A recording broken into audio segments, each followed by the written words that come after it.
बांसुरी स्वराज। धन्यवाद अध्यक्ष जी।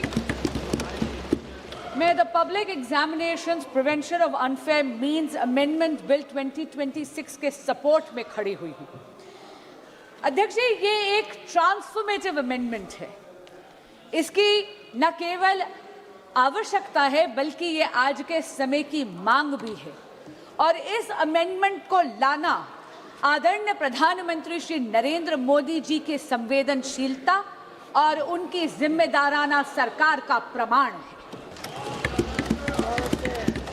अध्यक्ष जी, जब एक कॉम्पिटिटिव एग्जामिनेशन कॉम्प्रोमाइज होता है तो उसका असर केवल उस कैंडिडेट पे नहीं होता जिसका भाग्य दांव पर लग जाता है। इसका असर तो उस उनींदी मां पर भी होता है जो सुबह 4 बजे गर्म दूध और भीगे हुए बादाम अपने बच्चे को खिलाती है। उसका असर उस पिता पर भी होता है जो अपनी इच्छाओं का त्याग कर कर उस बच्चे की फीस भरता है। स्वयं प्रधानमंत्री श्री नरेंद्र मोदी जी ने कहा है कि पेपर लीक एक घोर अपराध है और इसीलिए मैं यहां कहना चाहूंगी और इस सदन को आश्वासन देना चाहूंगी कि आदरणीय प्रधानमंत्री श्री नरेंद्र मोदी जी के लिए पेपर लीक को घोर पाप कहना केवल एक बयान नहीं है, ये उनकी सरकार की नीयत है। इसीलिए ये अमेंडमेंट आज यहां पर लाया गया। Speaker, sir, a law is a living instrument. It needs to evolve with the challenges that it faces. And in a democracy as complex as ours, in a democracy as large as ours, an examination is definitely the truest, most meritocratic ritual. Because this is one ritual where under the same clock, the son of a laborer and the daughter of a CEO sit down, answer the same set of questions and get judged by the same yardstick. When such a ritual, such an examination is compromised, what gets diluted is a very holy covenant. A covenant that binds the most striving children of India. A quiet promise that in India, effort and merit alone shall prevail. अध्यक्ष जी, आज परीक्षा mafia संगठित हो गया है, cross state criminal network बन गया है और ये बिल, ये जो संशोधन आज लाया गया है, ये ज्यूरिसडिक्शन की उलझन को सुलझाता है, उसको समाप्त ही कर देता है। क्योंकि इस बिल में ये प्रावधान है कि केंद्र सरकार एक स्पेशल टास्क फोर्स का गठन कर सकती है इन्वेस्टिगेशन के लिए और एक बार जांच शुरू हुई तो घड़ी की गिनती चलने लगती है न्याय के पक्ष में। क्यों? क्योंकि ये बिल ये प्रावधान भी देता है कि हर स्टेट और हर यूनियन टेरिटरी में एक स्पेशल फास्ट ट्रैक कोर्ट का गठन हो। यही नहीं, इन्वेस्टिगेशन एजेंसीज को ये बिल ये कहता है कि आपको मात्र 2 महीने के अंदर अंदर पूरी की पूरी प्रक्रिया समाप्त करनी है और जो फास्ट ट्रैक कोर्ट है उसको पूरा का पूरा ट्रायल 3 महीने के भीतर भीतर खत्म कर कर अपना फैसला देना है। डे टू डे ट्रायल के साथ साथ ये भी प्रावधान इस संशोधन में दिया गया है कि स्पेशल पब्लिक प्रोसिक्यूटर्स अपॉइंट करे जाएंगे। उनका एकमात्र काम होगा केवल और केवल इस प्रकार के मुकदमों की पैरवी करना और किसी भी प्रकार की अननेसेसरी एडजर्नमेंट कोर्ट नहीं देगा। अगर किसी भी प्रकार की एडजर्नमेंट कोई भी पक्ष अगर लेगा तो उसके रीजंस जज राइटिंग में नोट कर कर देगा। और अगर किसी मुजरिम को ये लगता है कि अरे अपील कर कर वहां पर अपील का टाइम लंबा खींच लूंगा, तो अध्यक्ष जी मैं ये कहना चाहूंगी कि उसका भी ये उम्मीद पूरी तरह समाप्त करता ही ये संशोधन। क्योंकि ये संशोधन ये कहता है कि appeal directly division bench of high court को जाएगी। यानी कि जहां पर 2 जजेस न्यायपीठ पर बैठे हुए हैं, और अपील भी मात्र 3 महीने के अंदर अंदर समाप्त कर कर उसका फैसला सुनाया जाएगा। अध्यक्ष जी, मैं स्वयं एक वकील हूं। हमें हमेशा एक लीगल मैक्सिम सिखाया गया, justice delayed is justice denied. यही आत्मा बन गया है इस संशोधन का, और इसके लिए मैं आदरणीय प्रधानमंत्री श्री नरेंद्र मोदी और एनडीए की सरकार को बधाई देती हूं। स्पीड के साथ साथ यह संशोधन सजा को भी और कठोर करता है। आप ये देखिए कि अगर साधारण अपराधी है तो उसको 10 लाख नहीं 50 लाख का जुर्माना देना पड़ेगा अब, और उसकी सजा भी 3 से 5 वर्ष की बजाय 5 से 10 साल तक बढ़ा दी गई है। अगर कोई सर्विस प्रोवाइडर इसमें जुर्म करता है तो उसका जुर्माना बढ़ाकर 5 करोड़ रुपए कर दिया गया है, और 8 साल के लिए उसको डीबार कर दिया जाएगा। और यही नहीं, अगर कोई क्रिमिनल ऑर्गेनाइजेशन इसमें है, कोई संगठित अपराध इसमें अगर पाया जाता है, तो मिनिमम फाइन 10 करोड़ रुपए कर दिया गया है, और जेल का टर्म 7 से 10 वर्ष कर दिया गया है। And therefore, Speaker, sir, this amendment protects merit, it preserves fairness and safeguards the dreams of India's youth. It provides for expeditious investigation. It provides for time-bound trial procedures while reinforcing institutional accountability across the entire examination ecosystem. This amendment is the product of a responsive governance by a responsible Modi government. But Speaker, sir, this reform is not in isolation.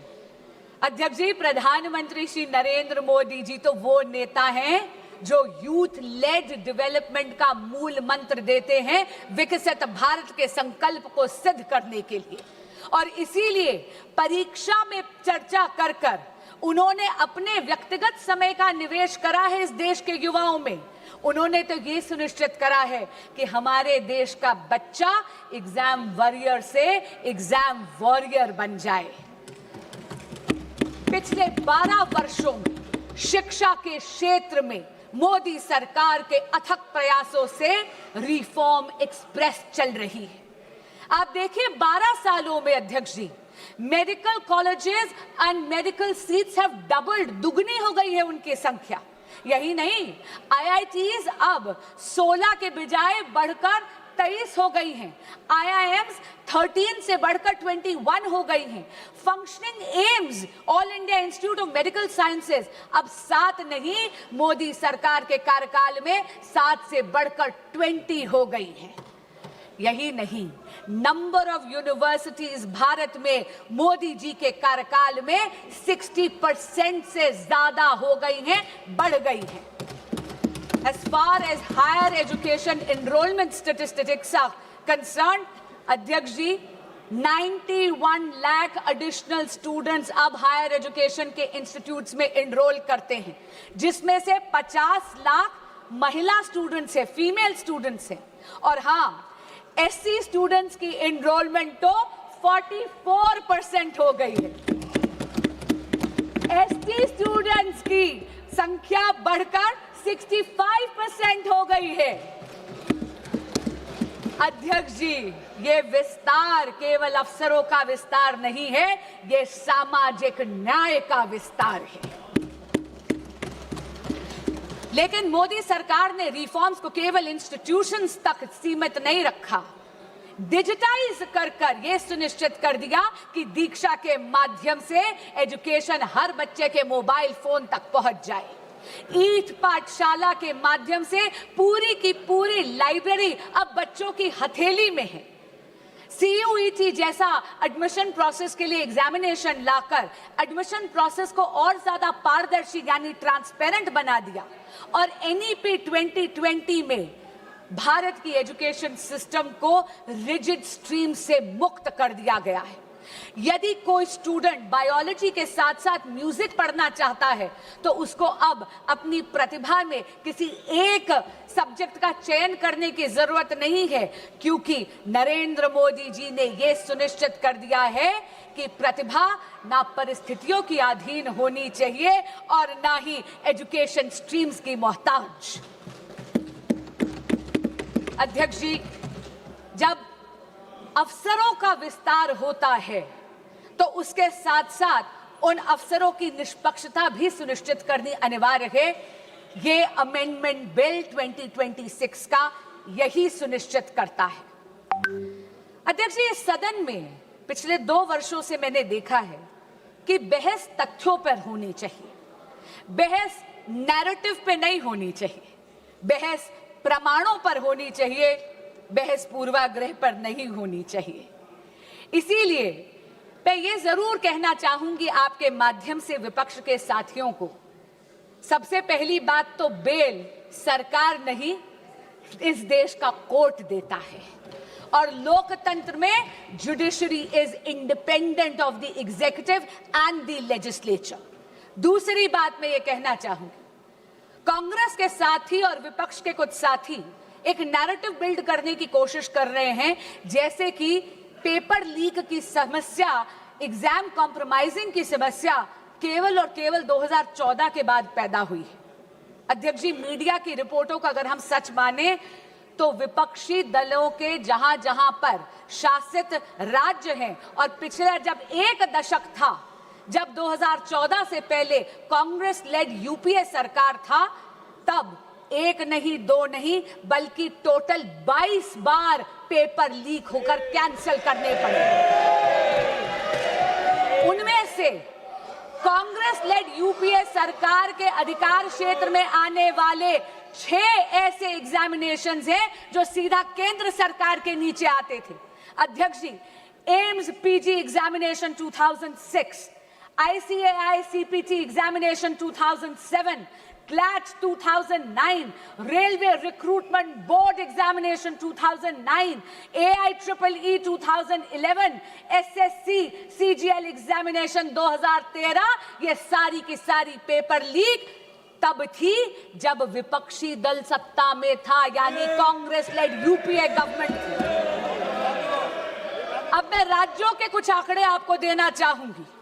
Rajasthan में जब कांग्रेस की सरकार थी तो REET, RPSC, senior teacher recruitment, police constable examination recruitment, forest guard recruitment, CHMO recruitment exams leak हुए।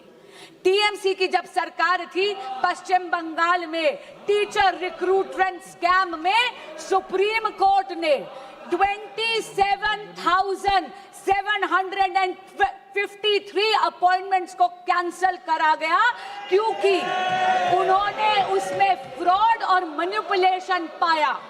यही नहीं, जब बीआरएस की सरकार थी तेलंगाना में तो टीएसपीएससी पेपर का लीक हुआ। उत्तर प्रदेश में जब सपा की सरकार थी तो police constable recruitment paper leak हुआ। तब तो सॉल्वर गैंग्स और ऑर्गेनाइज्ड एग्जाम फ्रॉड के गैंग्स वहां ऑपरेट करते थे। और हाल ही में पंजाब में, ये तो इसी साल की बात कर रही हूं, फार्मेसी ऑफिसर रिक्रूटमेंट एग्जामिनेशन में तो हाई टेक यानी ब्लूटूथ का इस्तेमाल कर उस पेपर को कॉम्प्रोमाइज करना गया। पर मैं पूछना चाहती हूं, इससे पहले कि विपक्ष मुझ पर यह इल्जाम लगाए that I am talking about whataboutery, this is not about whataboutery, but I am calling out the opposition on its selective outrage। मैं पूछना चाहती हूं विपक्ष से कि अगर ये सिद्धांत की लड़ाई है तो सिद्धांत सरकार देख के बदल कैसे जाता है। मैं पूछना चाहती हूं कि अभी खड़े होकर इन्होंने तत्कालीन केंद्रीय शिक्षा मंत्री की बात करी, क्या माननीय गौरव गोगोई जी ने अभी तक पंजाब के एजुकेशन मिनिस्टर का इस्तीफा मांगा है या नहीं? यही बात नहीं है अध्यक्ष जी, एक सिंगल प्रोफेशनल टेस्टिंग एजेंसी की मांग पिछले 30 साल से इस देश में पेंडिंग थी। 1986 की जो नेशनल पॉलिसी थी एजुकेशन की, उसका जब प्रोग्राम ऑफ एक्शन 1992 में आया, तब ये मांग उभर कर आई। इसको आईआईटी डायरेक्टर्स कमेटी ने 2010 में रीइटरेट करा, इसे दोहराया, लेकिन ये मांग, इसको अनदेखा कर दिया कांग्रेस पार्टी और यूपीए ने। क्यों? क्योंकि उनको कोई फर्क नहीं पड़ रहा था कि इस देश के युवा का भविष्य कसौटी पर नहीं उखड़ रहा था। उनको कोई फर्क नहीं पड़ रहा था कि इस देश के युवा का भविष्य उसकी बलि दी जा रही थी। ये तो नरेंद्र मोदी की सरकार आई, एनडीए की सरकार आई, तो 2017 में एनडीए का गठन हुआ। अध्यक्ष जी, जहां पर कांग्रेस शासित यूपीए ने पॉलिसी वैक्यूम करा, वहीं पर अगर मैं जेनजी की भाषा को बोरो करूं, then I will have to say Modi ji clocked it and provided a legislative solution. But while Narendra Modi provided an anti-paper leak law, a very robust law, which today is being even more formidable, all that the opposition did was chase political opportunism. अध्यक्ष जी, फर्क साफ है। फर्क केवल सरकार का नहीं, फर्क सोच का भी है। यूपीए का मंत्र है delay, deflect and deny. Modi का मंत्र है डिटेक्ट, डिसाइड एंड डिलीवर।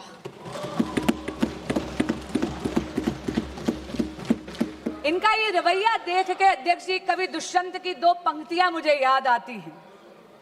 तुम्हारे पैरों के नीचे कोई जमीन नहीं है, तुम्हारे पैरों के नीचे कोई जमीन नहीं है, कमाल है कि फिर भी तुम्हें यकीन नहीं है। अध्यक्ष जी, अपनी वाणी को विराम देने से पहले मैं ये जरूर कहना चाहूंगी कि बात राजनीति की नहीं है, बात इस देश के युवाओं की है। और इस देश के युवाओं का भविष्य किसी भी राजनीतिक विचारधारा या दल की डिफरेंसेस से ऊपर है। और इसीलिए मैं यहां से, इस सदन के पटल से, हर प्रकार के एग्जामिनेशन माफिया को चेताना चाहूंगी कि आप इस सदन के संकल्प से बड़े नहीं हैं। और आज आपके माध्यम से अपील करना चाहूंगी विपक्ष के साथियों से और सदन के एक एक सदस्य से कि सर्वसम्मति से आज इस संशोधन को पारित करिए। अब ना कोई पेपर बिकेगा, ना किसी का सपना झुकेगा। जो युवाओं के भविष्य को लूटेगा वो सलाखों के पीछे रहेगा। जय जगन्नाथ। बहुत बहुत धन्यवाद।